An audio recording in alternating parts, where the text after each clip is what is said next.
All right, good morning. Today we're going to talk about the following topics, namely what's written here, i.e. linear algebra, which is a topic of great importance in computer science. Actually, it's true. I mean, really, so linear algebra is a super important topic. A little bit boring, but super important. Basically, you know, like all of computer science research these days, like optimization, machine learning, and like that stuff is all linear algebra. Actually, I bring it up because, well, we bring it up because also the next two topics we're going to talk about, Markov chains and quantum computation, they're also like very heavy on linear algebra. So today is a good day to remind ourselves a little bit about linear algebra. So as always, we're going to try to take a little bit of a computer science perspective, despite it being a math topic. And of course, normally you get like a whole like year's worth of course on this, so we cannot cover it all in one lecture, but we'll say a few things. Well, linear algebra is about vectors, and a vector concretely looks like this. It's like a stack of numbers of any height, and the number of numbers that you stack together, or the length of this, or height of this thing, is called the dimension of the vector, which you might call n. And in linear algebra, the numbers are called scalars, just for fun. And they can actually be from any field. So just like you know, when we talked about polynomials, and we said, actually, when you have a polynomial, the coefficients, they like to be numbers in a field. Totally exact same thing in linear algebra. You can do linear algebra where your basic set of numbers is any field. We'll often, but not always, be talking about the real numbers. That's like the most popular field for doing linear algebra. So these are all examples of real numbers. And just to remind you of some notation, if you have a field f, then the set of all vectors of dimension n, or height n, where the numbers are from the field f, is written f to the n. So this is an example. For example, this vector is in R to the 3, R3, good old space. And we particularly like it when the field is the real numbers and the dimensions at most 3, because then you can draw pictures, or at least I can attempt to draw pictures in PowerPoint, which does not always go over, but we'll see. OK, so you typically, here's R3. These are trying to be the coordinate axes, like this one, and this one's like going into the back of the board, or the slides. And you often picture a vector, these stack of numbers, right? Well, it's kind of like a point. But you also picture it as a vector, an arrow going from the origin to that point. So this is like a picture of the vector 7, 5, 2, sitting in R3. I hope you've seen like a little bit of this stuff here in college or in high school or what have you. OK, so in linear algebra, your basic objects are vectors, and the key operation that linear algebra is all about is taking linear combinations of vectors. So what is a linear combination of vectors? It's just like you multiply the vectors by some scalars, and then add them together. OK, so multiplying by a scalar is like stretching, or shrinking, or reflecting a vector. And adding them is, adding them entry-wise, which corresponds to, like following two arrows in a row.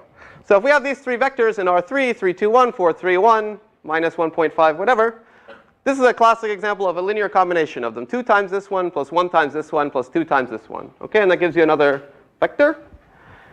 And that's our favorite thing to do with vectors. OK, so let's actually do some pictures in R2. Here, I think I can genuinely draw things well. So here are two good old vectors in R2, u and v. I didn't actually say what their coordinates were, but it's just for illustration purposes. So let's look at some linear combinations. Now, if you just have one vector, you can still take a linear combination of it. It has nothing to like add itself with. So the only thing you can do is multiply it by a scalar, or scale it. That's why they're called scalars.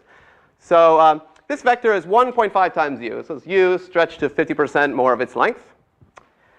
And this is an example of 0.7 times v. It's like 70% of the length of v. And then I can add these two yellow vectors together. You follow this one, and then you follow this one. And the sum is this point, or vector up here. And this overall vector is the linear combination 1.5 times u plus 0.7 times v. OK, so this is the basic operation of taking combinations of vectors. And we can see some more. We could also multiply vectors by negative scalars. This is negative v. It just reflects it through the origin. And if I added negative v to 1.5u, then it would be like doing this vector and then this vector from the tip, and it would get me out here. So that's the linear combination 1.5u minus v. So this big bright yellow vector and this bright orange vector are both linear combinations of u and v. Do you all know like all the possible linear combinations of this u and v?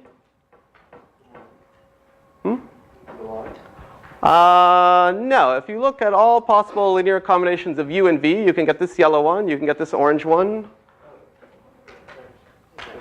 Yeah, you can get all vectors in R2 as linear combinations of this u and v.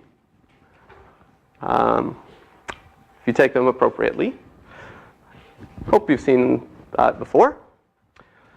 OK, let me make a remark here. As I said, we mostly stick with the reals because it's easier to draw pictures. But we will sometimes talk about linear algebra where the field, the numbers, are not the reals. So one field that we talked about before is the integers mod 11. Numbers you can add, subtract, multiply, and divide. And you can look at vectors of height 3 where the entries are from integers mod 11. And all of, everything I'm going to say is still kosher in this setting. But you should still, it's very helpful still to always maintain the intuition you have when it's just good old real numbers and real space.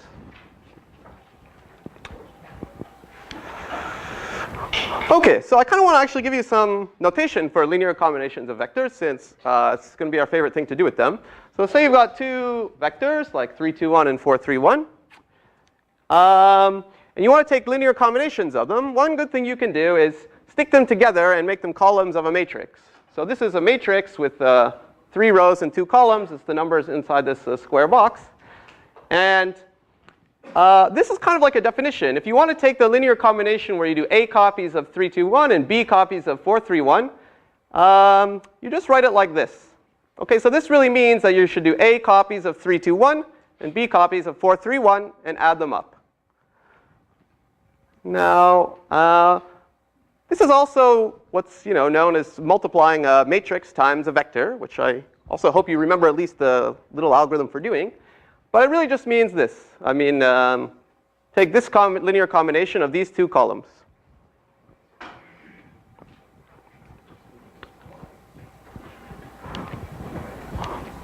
OK, so this is one way you can define what it means to multiply a matrix by a vector. And notice, of course, that you need the number of rows, entries in the vector, to be the same as the number of columns in the matrix. And we can extend this to get a definition of matrix times a matrix. And one thing we'll often do is we have a couple of fixed vectors like these 2, and we'll be interested in several different linear combinations of them. And in that case, you can just stack the linear combination coefficients that you're interested in into columns. And that gives you matrix multiplication. Let me give you an example. Hopefully, you can kind of see the colors. So if we're interested in linear combinations of 3, 2, 1 and 4, 3, 1, and we're interested in 4 different such linear combinations, the one where you have coefficients 1, 0, 0, 1, 1, 1, and 100 minus 2, well, the resulting columns tell you what those linear combinations are.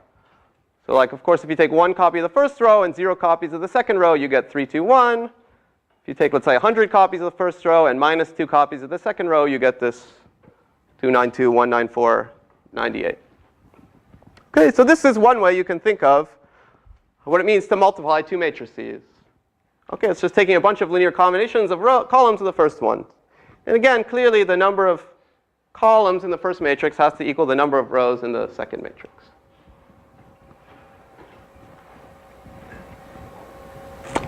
OK. We'll be doing some matrix multiplication. I want to remind you or tell you that matrix multiplication is associative, which means if you have 3 matrix multiplies in a row, it doesn't matter where you put the parentheses. But it's definitely not commutative. I mean, you cannot, if m and n are matrices, then m times n is not n times m. It doesn't even type check, right? I mean, you could not multiply this matrix on the left of this matrix, because the number of rows and columns doesn't match up properly.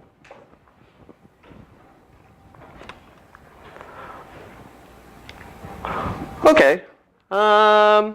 So as we've seen, if we have some matrix like this 3, 2, 1, 4, 3, 1, then for every length 2 vector of coefficients, it gives you a new length 3 vector, the one that's like the appropriate linear combination of these two columns.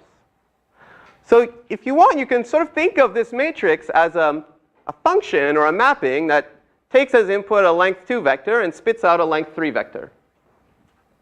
Okay, so this matrix also corresponds to a function that maps length 2 vectors to length 3 vectors. You give it like the coefficients of a linear combination, it tells you what that linear combination is. So it maps 1, 0 to 3, 2, 1. It maps 0, 1 to 4, 3, 1. It maps 1, 1 to 7, 5, 2, etc. Okay, so this is another good way to think of what a matrix is. It's a transformation that maps, vectors to vectors by what coefficients they are to what linear combination it gives.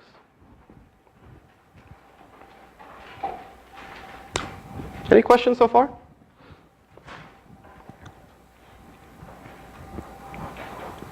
Okay. So let's do, we hardly did anything, but we can still do an application. So let's do an application to like a popular topic in computer science and recreational math, the Fibonacci numbers. Okay, so usually you see the Fibonacci numbers maybe in computer science when you're trying to learn like what recursion is or how to write a little loop. We'll also see how it's related to linear algebra.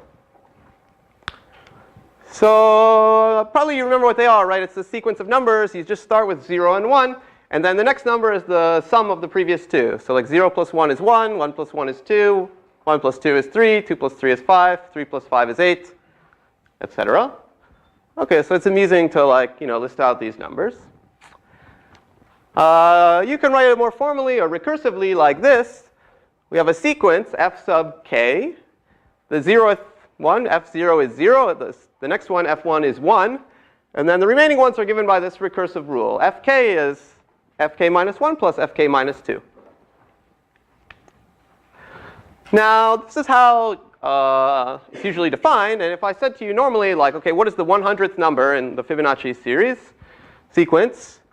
Well, it looks like you have to do this like 99 times, or 100 times. Just keep calculating them until you have a list of 100 that goes all the way like that. But actually, there's a direct formula, if you want, for fk, the kth one. Like, you don't have to calculate all the preceding ones. It's just this. That's the formula. And it looks, if you've never seen it before, it looks a little bit crazy because like the Fibonacci numbers is like a list of positive integers. But this formula, it's got like subtraction, it's got exponentiation, it's got fractions, it's got like √5, which isn't even like a rational number. So if you haven't seen it before, it's kind of crazy that this formula gives you this sequence of numbers. And if I told you that and then say, OK, prove it, well, how would you prove it? Induction, yeah. You would do it, too. It's not that hard. You do the induction. It's going to work out. But you might ask yourself, but how would you come up with that in the first place? That's less clear.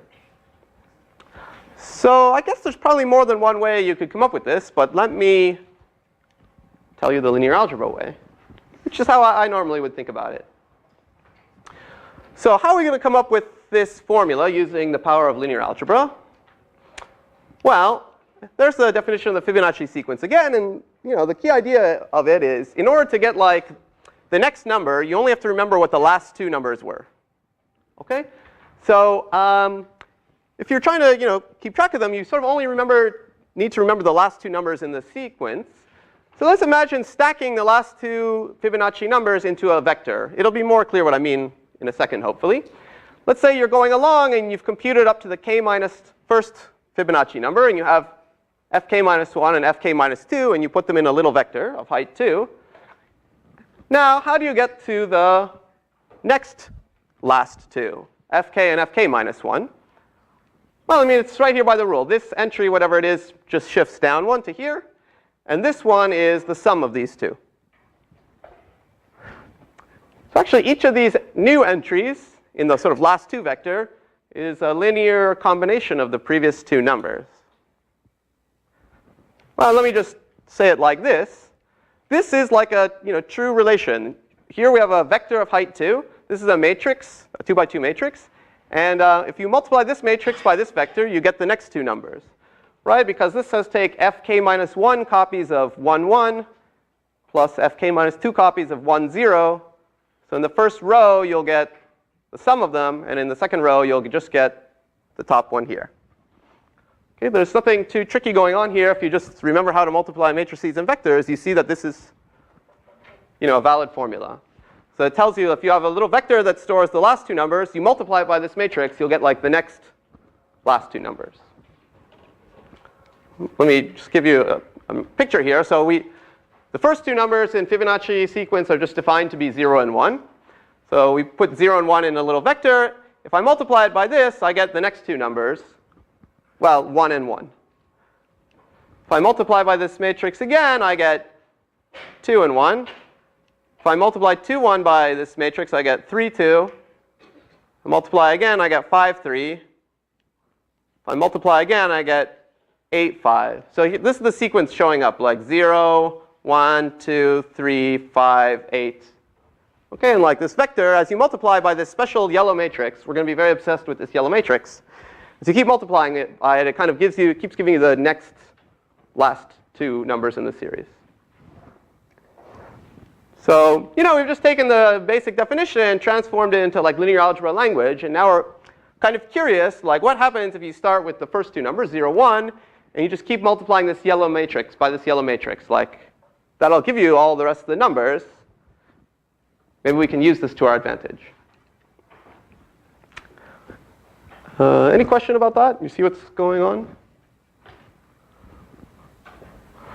OK, so in particular, we started with 1, 0, and we just multiplied by this yellow matrix 5 times. It's like we did this matrix to the power of 5 times the initial number, and we got to 8, 5.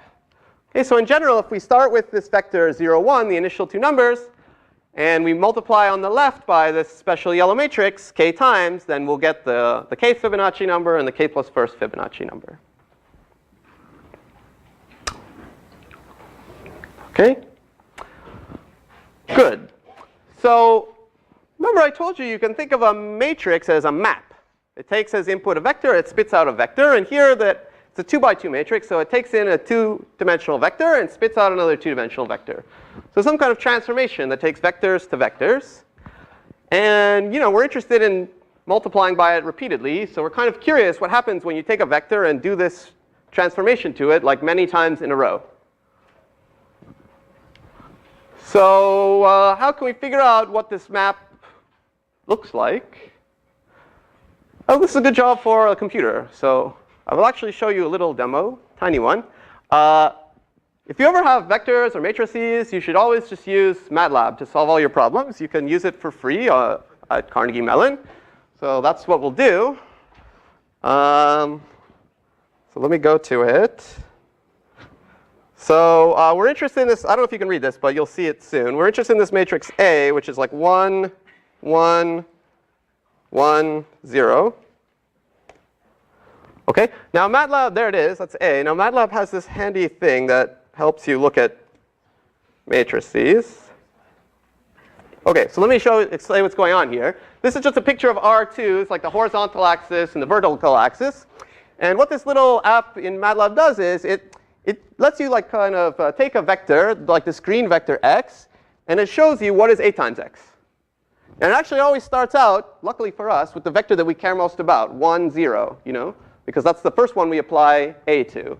And you see AX is the blue one. It's telling you if you do AX times 1, 0, you get, that's 1, 1, which is right. That's like the next set of consecutive Fibonacci numbers, 1, 1. OK, and so we can just imagine like what happens, and I'll show you. You can move x around and see where AX goes to. Now, there's one little annoying thing with this applet, which is that you can't put x anywhere you want. It only lets you put it to like length 1 vectors. So it's not really a big problem because these transformation by matrices have the property that if you do like A times 5x, it's the same as doing 5 times AX. So kind of like, if you scale a vector and then hit it by A, it's the same as hitting it by A and scaling it. So you can kind of assume without loss of generality to get the picture that you're always applying it to a length 1 vector. So for example, the next thing you would do is you'd apply A to this 1, 1 vector. I can't do that because 1, 1 is a vector of length square root 2. But I'll just put x into that direction, and it'll tell me at least the direction that ax would point to. So that looks like this. OK, so now x is the green thing. And you see that if you multiply it by a, it kind of goes a little bit in that direction. Which makes sense. If you apply it to 1, 1, a gives you 2, 1, which is kind of twice as long in this way as it is up in this way. So actually, the next thing you might do is say, OK, if I want to multiply a again against this, I'd consider moving the green thing to where the blue guy is now and see what direction that points in. So let me do that. It'll kind of shoot it out that way.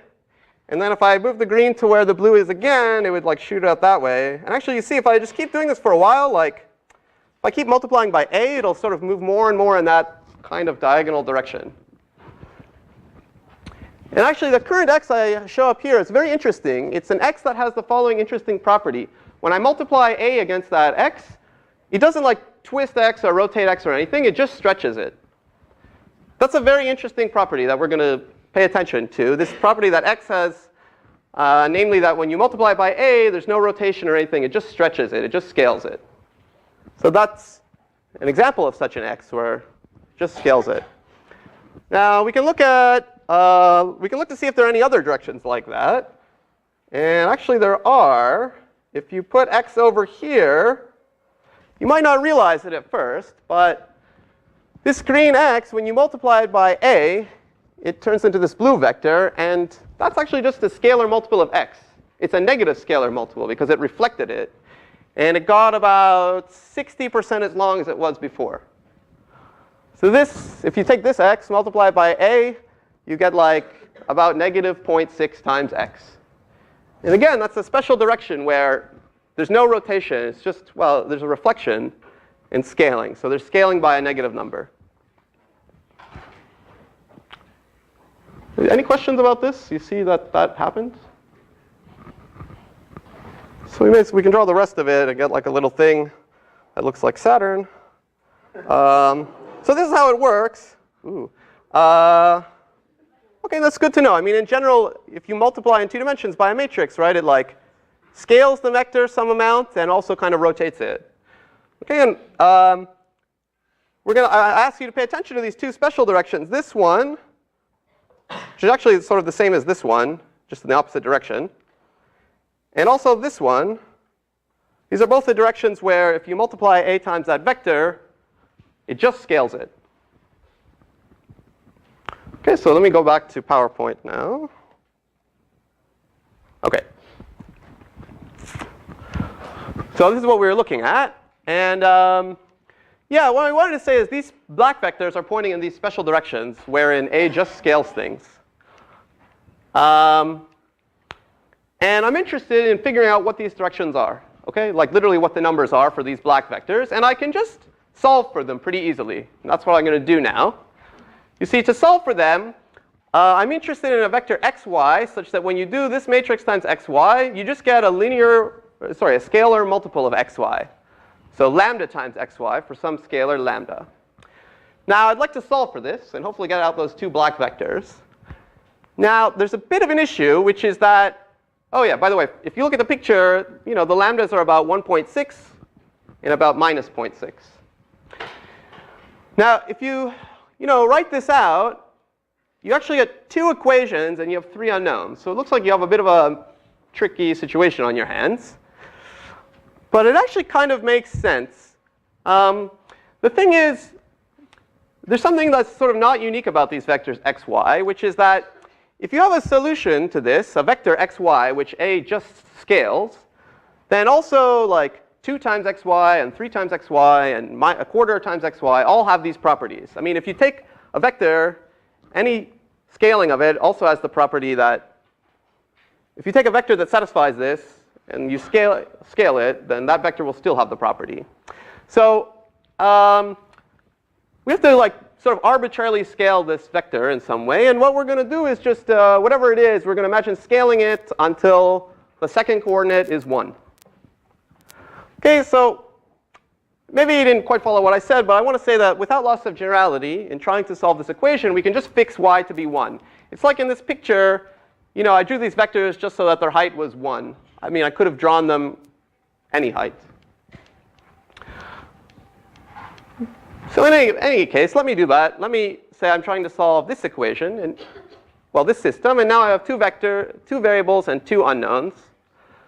So if you just multiply it out, you see the first entry of this product is x plus 1, so that should equal lambda x. The second entry is just x, so that should equal lambda.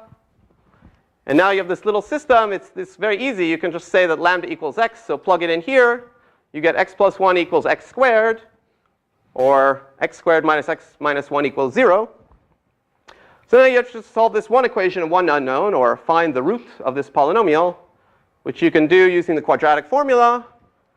And finally, you get that the solution is x and y are both 1 plus or minus root 5 over 2, which maybe looks familiar to you.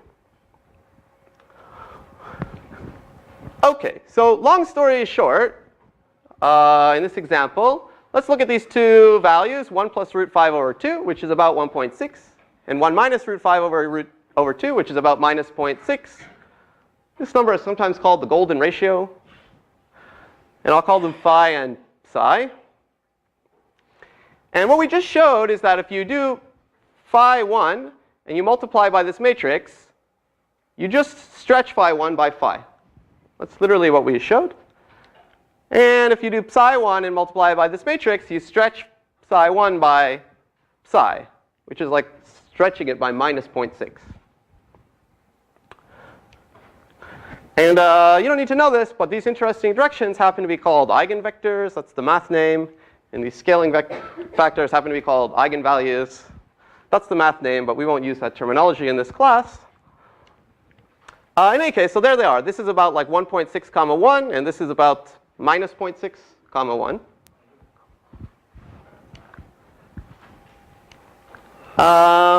And this is very convenient, because this says if you take one phi and you multiply this by this special matrix, it just stretches by phi. And it's still in the same direction. So if you multiply it by this matrix again, it just stretches it by phi again, because it's still in the same direction. Every time you multiply it by this matrix A, it just keeps stretching it in this direction by a factor of 1.6. So for example, this vector is about 1.6 comma 1. You see, if you multiply it by, this is, on one hand, it's multiplying it, just scaling it by a factor of phi every time. But it's also, it's multiplying it by this matrix, so it's doing the Fibonacci thing. This is exactly what would happen if you did the Fibonacci series, but starting with 1 and 1.6, 1/8, instead of starting with 0, 1. Because like this is the sum of these two numbers, this is the sum of these two numbers, etc. Right? This number is exactly the number such that multiplying phi by itself is the same as doing 1 plus phi.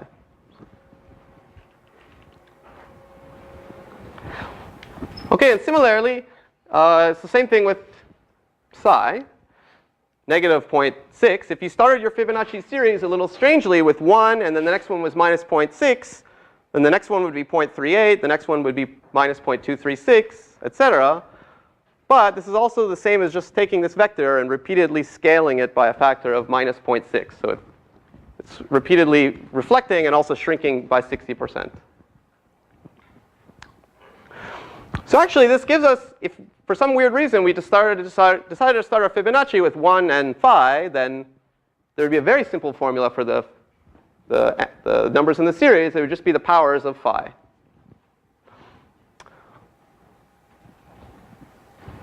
Of course, we don't, the classic Fibonacci starts with 0 and 1. So what we really want to know is like what happens if you multiply 0, 1 by this matrix A many times. And I kind of try to show you the picture that eventually starts pointing in the direction of phi comma 1. So the way we can conclude is we need to take this vector 1, 0 that we care about the most. And what we want to do is write it as a linear combination of these two vectors. I told you, one thing we always want to do in life is take linear combinations. So we're interested in this red vector. And you can pretty easily see that if you subtract this vector from this vector, it goes in that direction. And it's like a half plus root 5 over 2 minus half minus root 5 over 2. So you get root 5, 0 if you do the subtraction.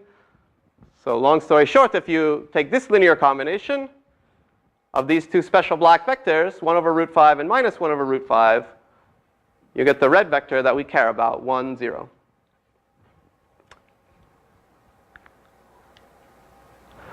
So the vector that we really want to start with, 1, 0, is this linear combination of the two special directions. And now, this is going to be the last slide. We're kind of done. Remember, if you start with 0, 1, and you multiply by this matrix A k times, you get the kth and the k plus first Fibonacci number. And we saw that 1, 0 is this linear combination. So we can plug that in here. And now we know that these special vectors have the property that, multiplying them by the matrix A k times is just the same as scaling them by, in this case, phi, and in this case, psi, k times. So this is why we get phi to the k and psi to the k. And now we're in good shape. I mean, if you imagine just calculating what this is, in the second entry, you'll get 1 over root phi times phi to the k minus 1 over root phi times psi to the k, and that's fk. So in conclusion, that's how you get this formula for the kth Fibonacci number. It's all due to the glory of linear algebra. Any questions about that? All right, well, you can take a look at it more carefully in the comfort of your home. So since we love linear combinations so much, let me talk about them a little bit more. So as you saw in this interesting application, a key step was taking our favorite vector 1, 0 and expressing it as a linear combination of these two other fixed vectors.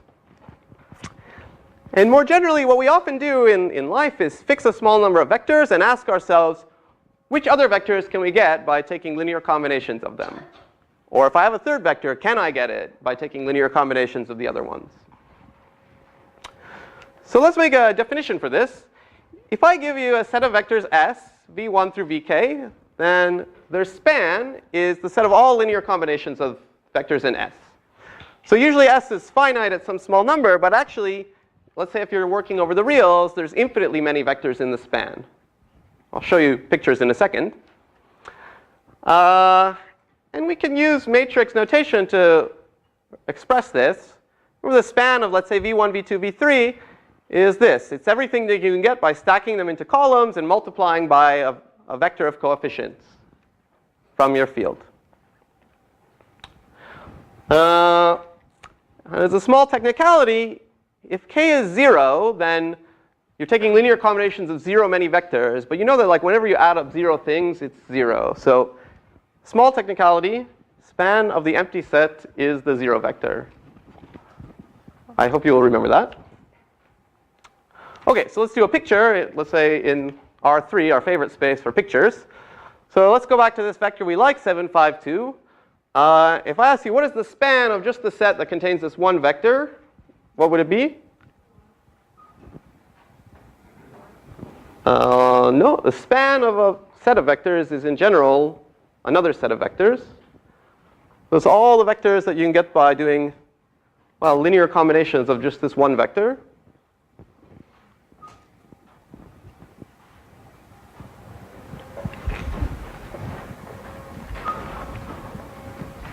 Set of all points on the line? Yes, that's right. I mean, if you only have one vector, then you're only multiplying it by a set of coefficients of height 1. It's really just like you can scale that vector by any amount you want. So the set of all, it's kind of a bit degenerate, but the set of all linear combinations of this one vector is just all the scalings of that vector. So it's all the things on this line through the origin.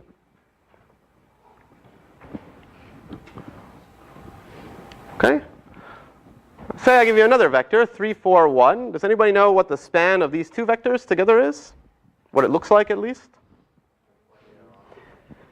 Yeah, it's like a plane. If you imagine adding up these vectors in space with multiples and stuff, they'll always be on this plane, like it's hard to draw, but like if these are like rods in space and like you took a big piece of paper and kind of lay it on them, that would be the plane spanned by them. Okay, if you add up any combinations of these vectors, it's always going to sit in this like two-dimensional plane through the origin. Okay. Now let me try to mess with your mind a little bit by doing just another example, but I'm going to change the field. I'm going to take us out of our favorite zone of the real numbers and talk about a finite field. Now my favorite finite field, and yours too, is the one with two elements. It's great, right? There's just 0 and 1. It's the integers mod 2. There's not a lot to worry about. So let me just remind you, F2 denotes the field with two elements, the integers mod 2. It's just 0 and 1. And F2 to the n is all the length n vectors where the numbers inside the vectors, the scalars, are just from F2. So unlike when the field is R, there's actually only finitely many vectors in the whole world in this scenario. How many such vectors are there? 2 to the n, yeah, because you have n slots and anything can be, each one of them can be 0 or 1. So like F2 to the 7 is just the set of 128 different vectors. And this is an example of a linear combination of them. Here's one such vector. Here's another such vector. My coefficients I chose were 1 and 1. So I do 1 times this plus 1 times this. And everything is mod 2. So in particular, this is the answer. OK, so you know, it makes less sense geometrically, but I mean, all the definitions still apply. And actually, over F2, when you're working with the field being F2, linear combinations are particularly easy because, you know, a linear combination is defined by its coefficients, right? The coefficients can either only be 0 or 1. So that simplifies things. I mean, if you multiply a vector by 0, you may as well just delete it. And if you multiply by 1, it's like you don't change it. So in general, if you have like 5 vectors in F2 to the n, doing a linear combination of them, which is like adding them up with coefficients of 0 and 1, is exactly the same thing as just adding together a subset of them. Right? The ones that you put coefficient 1 on.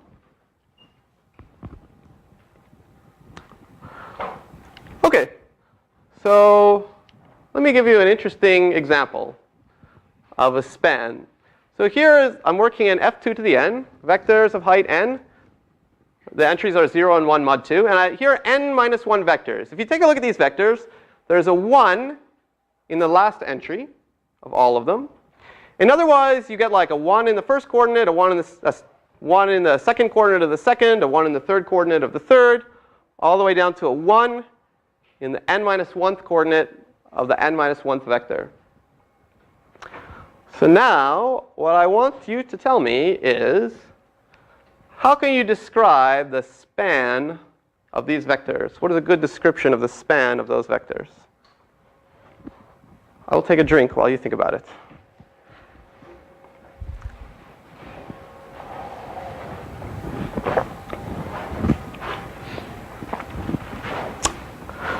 Okay, so what is all linear combinations of these vectors?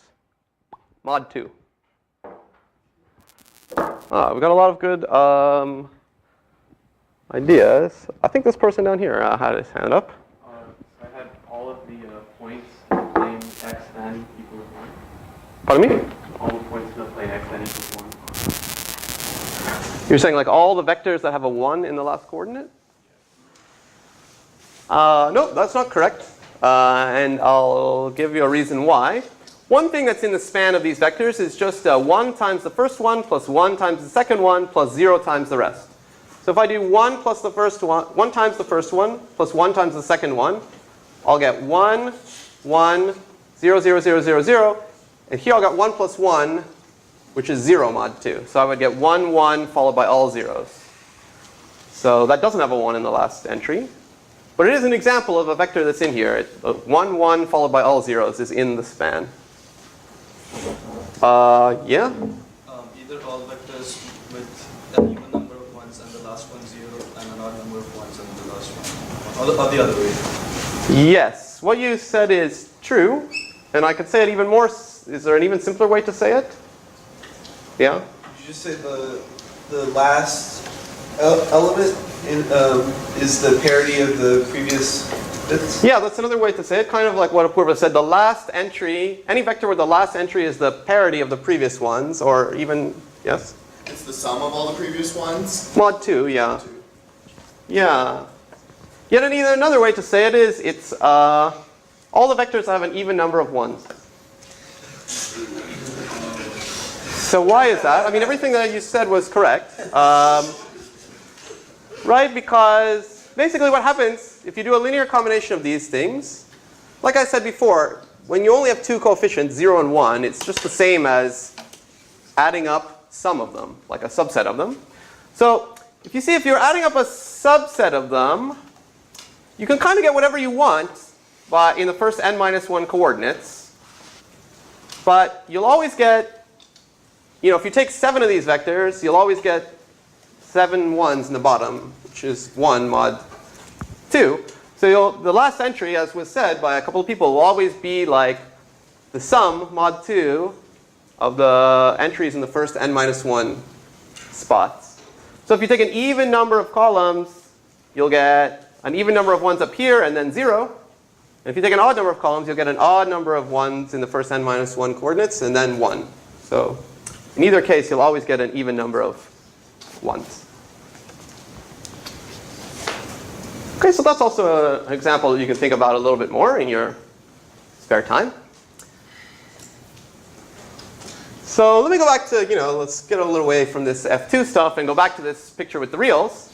So we saw if you took these two vectors and you took their span, it gave you like a two-dimensional plane through the origin. And what's interesting is that this is kind of like a copy of two-dimensional space, like two-dimensional vector space. It's like tilted, this sheet of paper, but it still kind of looks like two-dimensional space, just sitting in 3 dimensions. And we're going to kind of make that a little bit more formal. We kind of want to express this notion that this two-dimensional plane through the origin is like it's a set of vectors that all like hang out together in a two-dimensional space. So what do I mean by this? So here's a definition. It's our definition of what is a vector space or a vector subspace. In this class, I'm not going to make a big difference between these two terms. So like they're all the same thing: subspace, vector subspace. And it's just the span of a bunch of vectors. That's it. So if you have, in general, you're starting with n-dimensional vectors. You take some collection of them S, and you look at their span. I call the resulting set a vector space or a vector subspace. Okay, and so a good example to always keep in mind is this two-dimensional piece of paper sitting in 3 space. And in particular, the reason why it's kind of called a vector space or a subspace is a set of vectors is a vector space if it's closed under linear combinations. So whenever you have a vector space like this, the span of some vectors, it has the property that whenever you take some vectors in it and do a linear combination, you stay in that space, right? So it's like, the simplest case in 3 dimensions is like the flat copy of R2. It's like this tabletop, and if you have some vectors sitting on the table and you do linear combinations of them, they stay in the table, right? Even though there's this third dimension that they don't know about going up here.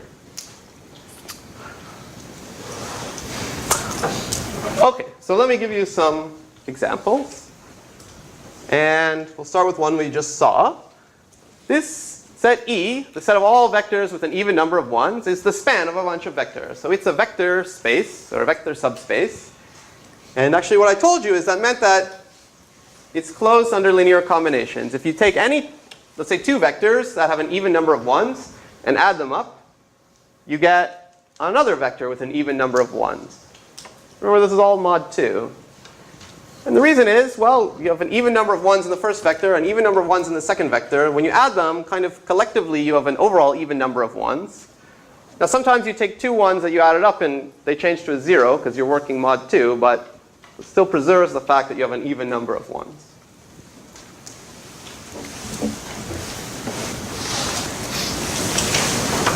Well, we'll do an even simpler example.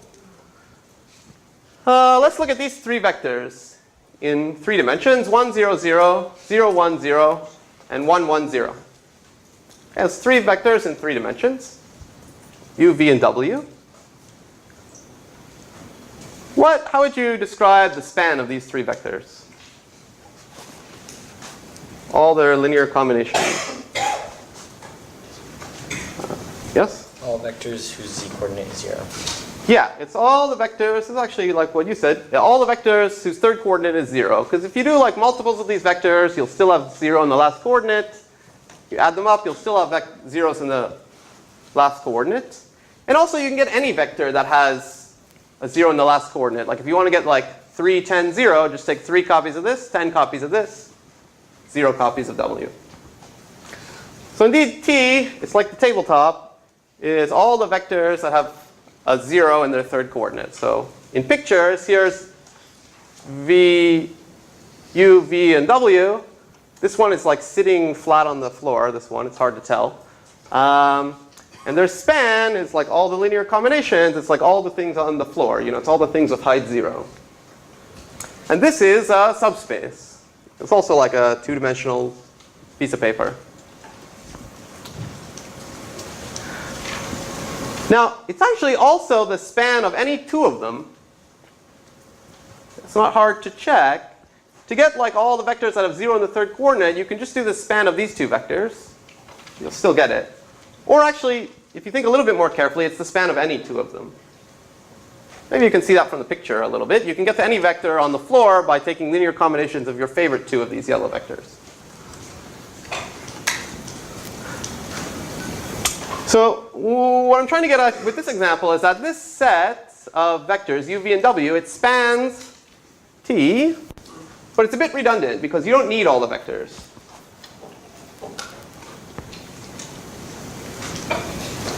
And we would kind of prefer in life to have sort of an irredundant set in our spans. You know, if you were going to span a space, it's nicer if you do it using the fewest vectors that you can. Okay, so this leads us to our last concept and definition in linear algebra, which is that of linear independence. And it's got a very simple definition. So a subset of vectors S is linearly independent if there's no vector in S which is a linear combination of the other ones. Okay, there's no way you can make, for every vector, there's no way you can make it as a linear combination of the other ones. So let's go back to this example with u, v, and w. So the question I want to ask is this set u, v, and w linearly independent?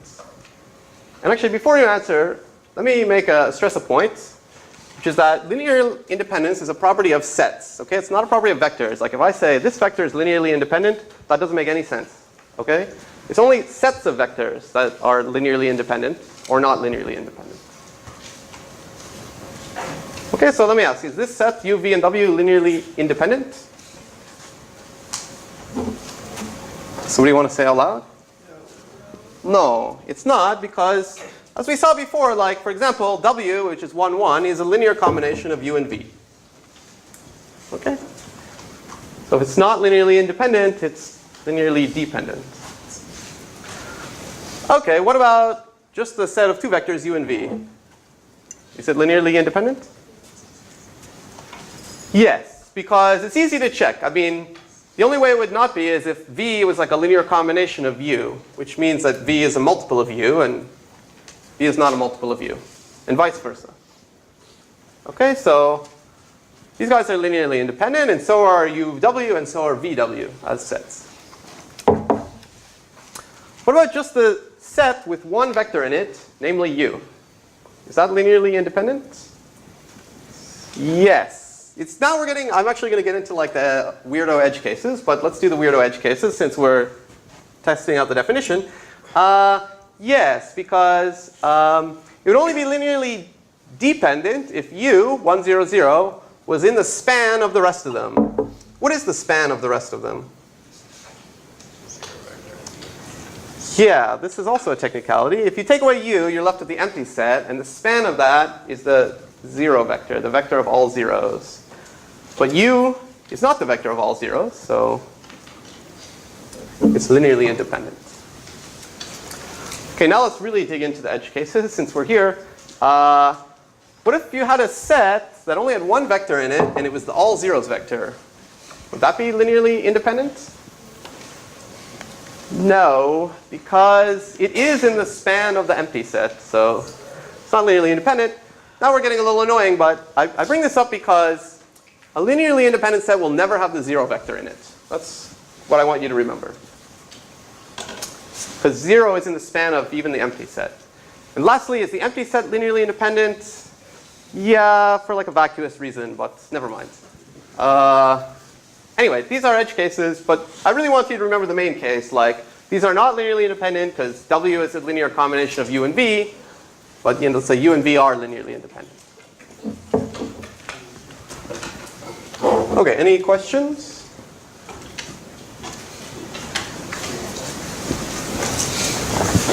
Okay, so last definition. So let's say I have a bunch of vectors, S1 through SD. I call that set S. We've talked about two things, like the span, and we talked about linear independence. I will now put them together. So if I take their span, that gives me, maybe like a line or a plane or something, and I'll call that W, and that's a vector space or a subspace. And I'm interested in the case when these vectors are also linearly independent. That's kind of like saying they're like a minimal set which has this span, like there's no redundancy in them. And in that case, we have this very nice theorem that says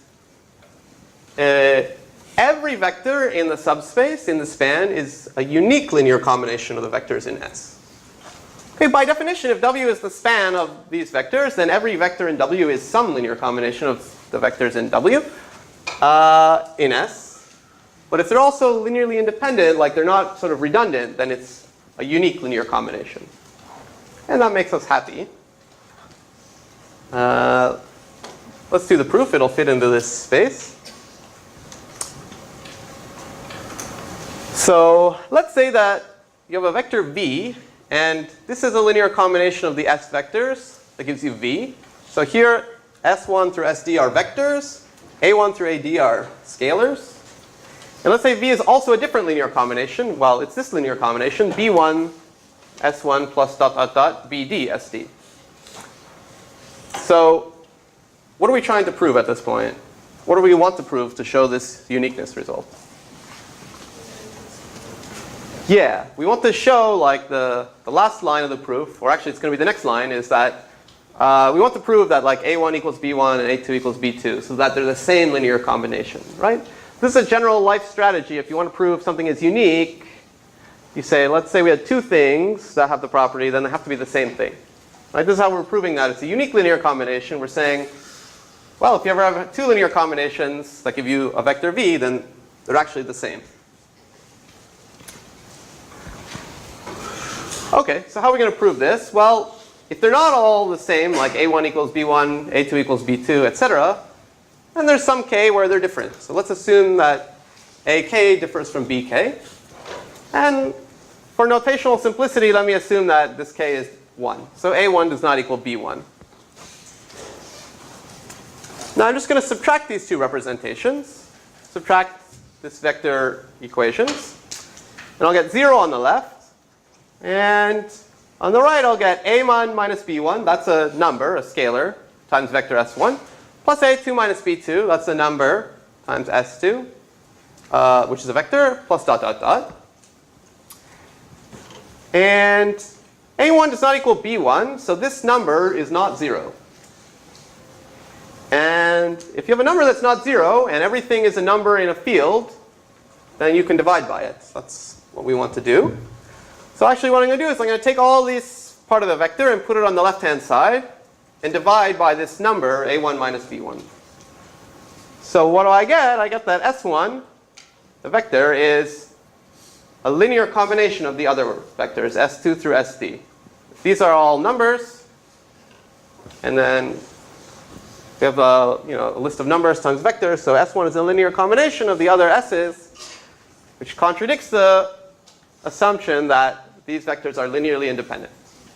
It's exactly what the definition says. Okay. Any questions about this proof?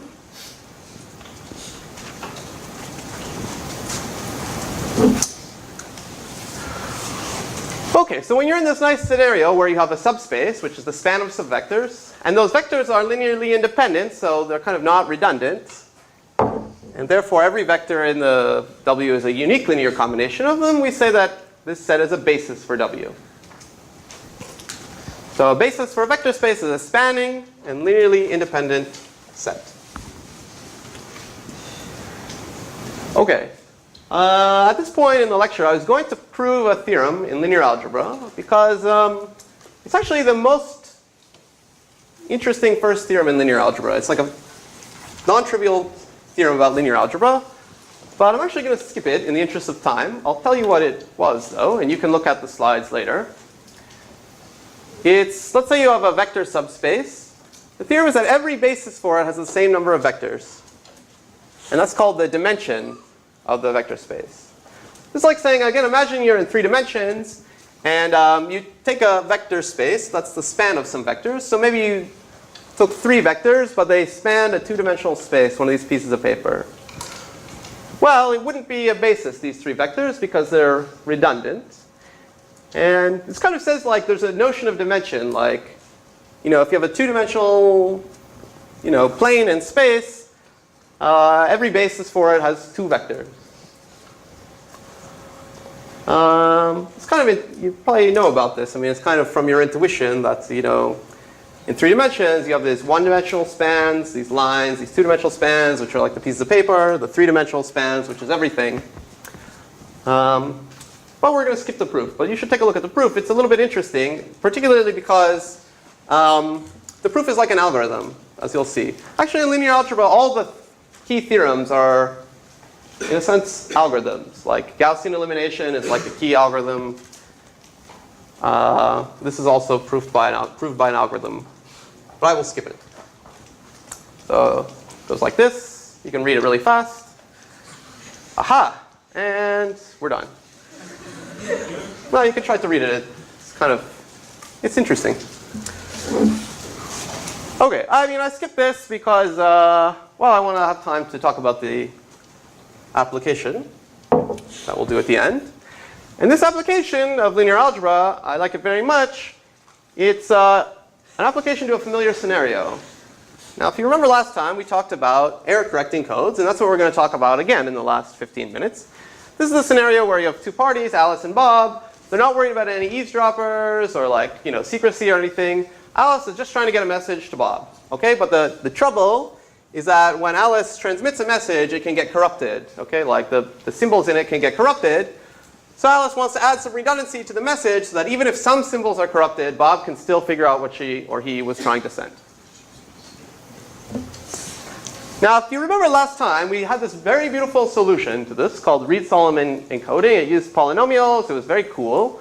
I didn't tell you there's a little bit of a problem with it. So imagine, this was a scenario from last time.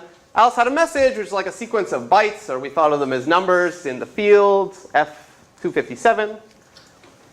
And her message was like D+1 symbols long, and Alice had this cool system. If she was concerned that there could be k corruptions, she treated the symbols as the coefficient of a polynomial, and then she sent the evaluations of the polynomial at p1, p2, up to p of d plus 2k plus 1, and then Bob did some Lagrange interpolation to get the coefficients back, and everything was cool. There's a couple issues with this, though. One is, Alice might be like, wait a minute, what if my message length, d plus 1, plus the number of corruptions is bigger than 257? Seems pretty possible. I mean, the message may well be bigger than 257 bytes long.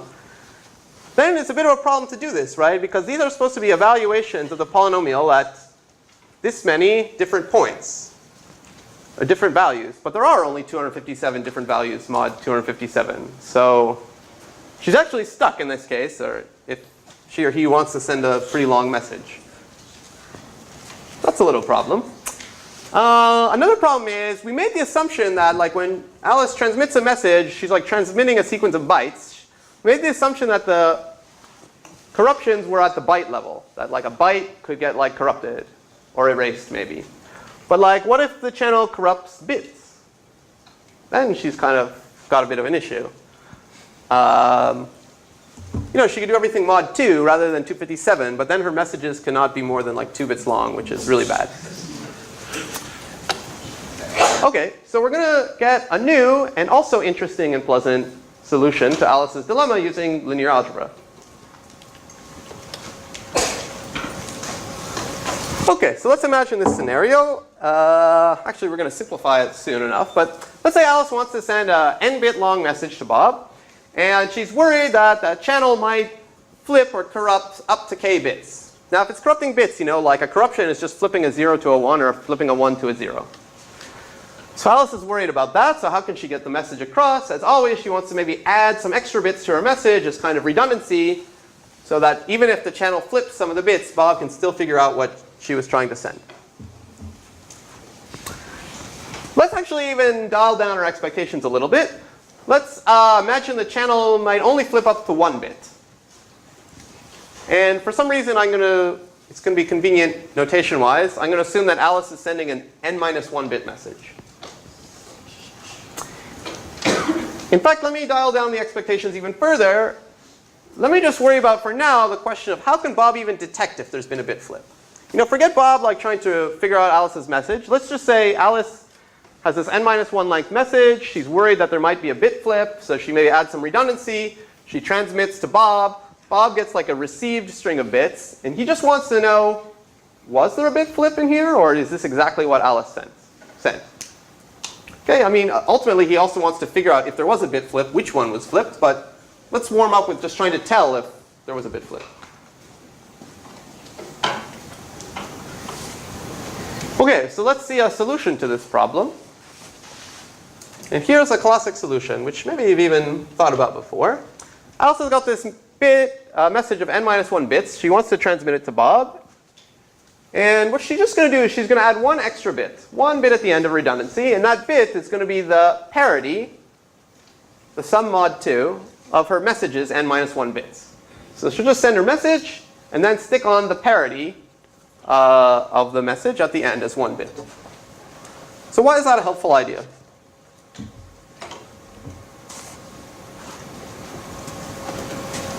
Someone over here? Okay, you're kind of over here, yes? So basically there are 2 cases. If the original message was flipped, then the parity won't equal to the parity bit. And if the parity bit was flipped, then you know that as well. Yeah. The idea here is that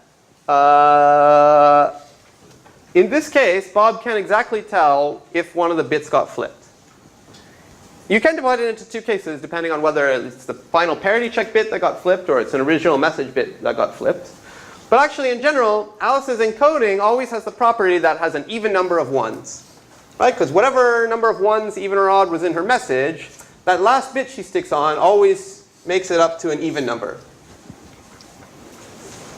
So now, I mean, it's good shape for Bob, right? Bob looks at what he sees. If he sees an odd number of 1s, he's like, well, one of the bits got flipped. And if he sees an even number of 1s, then he's like, okay, we're safe, nothing got flipped. Here we're definitely relying on the fact that he knows it's at most 1 bit gets flipped.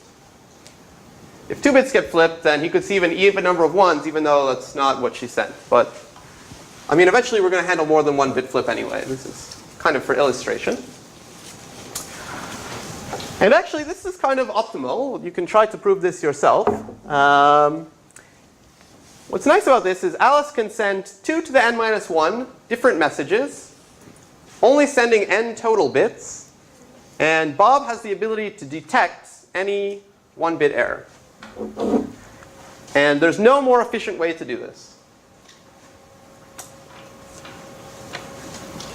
Okay, so that's great. Let's try to up our ambitions a little bit. Let's take a linear algebra perspective on this as well. So you can think of Alice's message as n minus 1 bits. You can think of it as a vector in f2 to the n minus 1.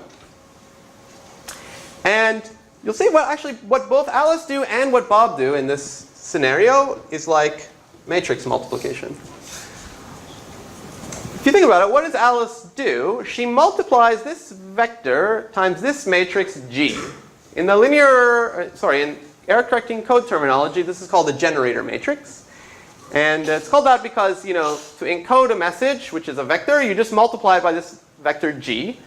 You may remember this matrix. It's the thing whose span was E. So it's really like Alice just takes a linear combination of G's columns based on what her message bits are. And you can see like what happens, the thing that she transmits, y1 through yn, is just you get x's values in the first n minus 1 entries. And then the last entry, yn down here, is like 1 times x1 plus 1 times x2 plus dot dot dot mod n. So the last entry is the sum of her message bits mod 2. Sorry, I should have said mod 2. Okay, so Alice, in this case, really takes her message, multiplies by a matrix, and sends it over to Bob. That's what's going on here, this particular matrix.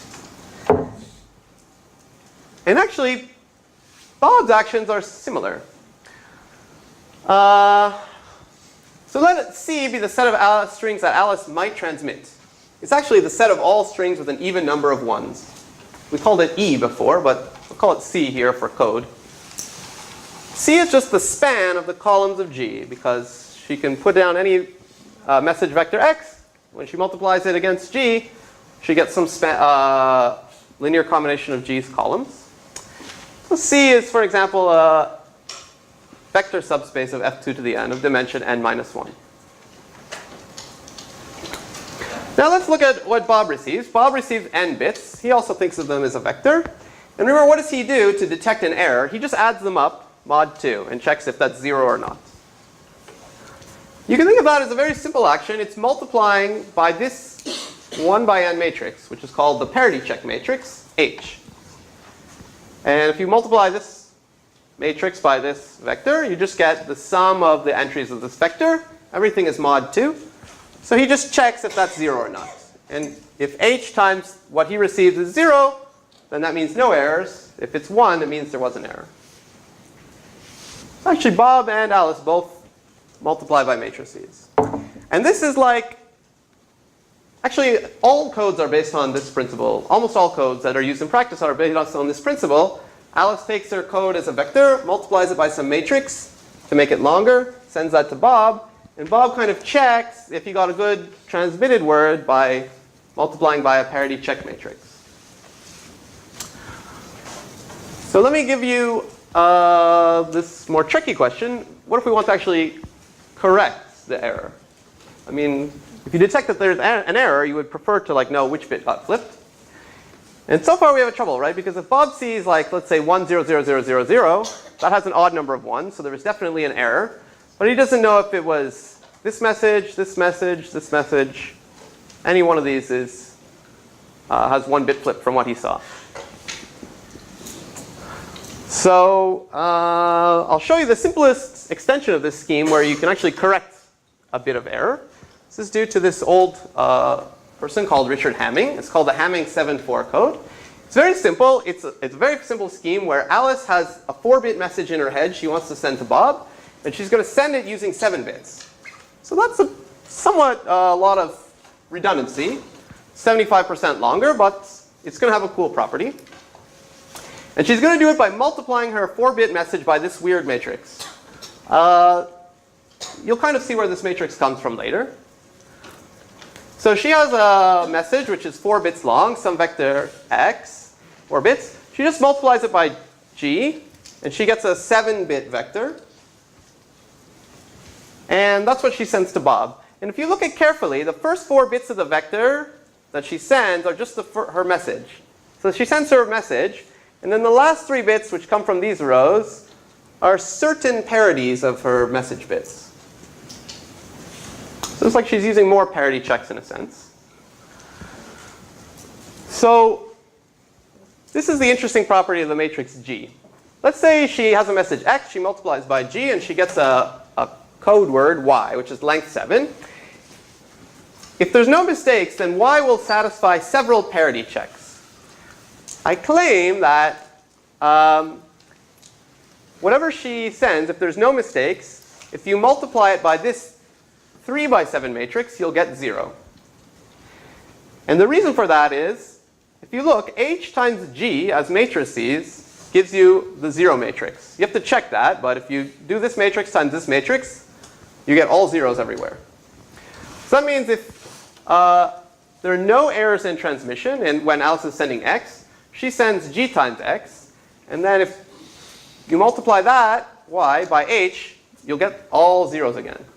Okay? So it's kind of like a generalization of the scenario before. The last thing I want you to notice, this interesting property, is that this matrix G is a bit weird, but this matrix H is very nice. Its columns are just the numbers 1 through 7 written in binary. It's like 1, 2, 3, 4, 5, 6, 7. Okay? So here's how it works. Alice, I told you what she does. If she has a 4-bit message, she multiplies by this generator matrix G and sends this 7-bit result. Bob gets some vector out, z, which has length 7. Now, it might have some corruptions in it. It might have some bit flips. But whatever, he's going to just do this parity check. He's going to multiply h times z. Let's consider 2 possibilities. First possibility is that there are no errors in transmission, so that z is just what Alice sent, g times x.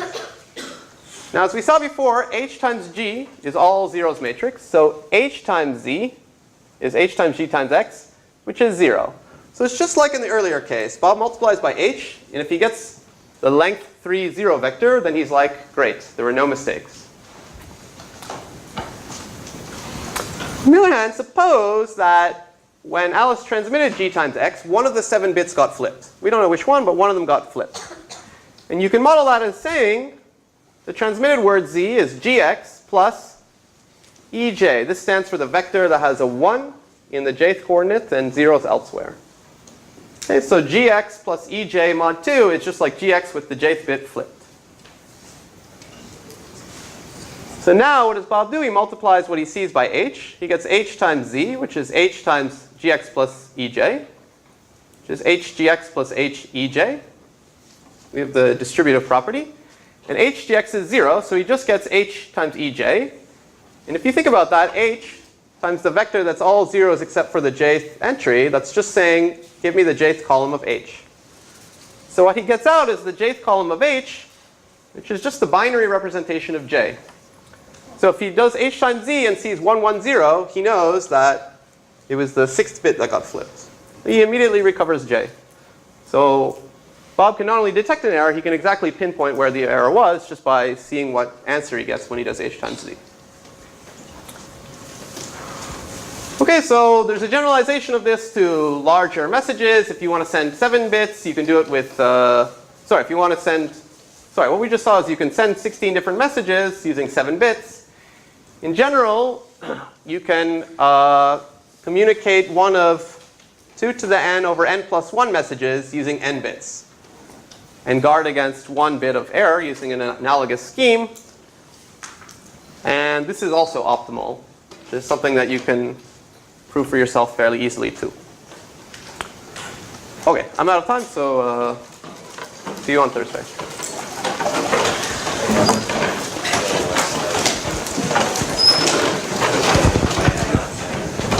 Yes.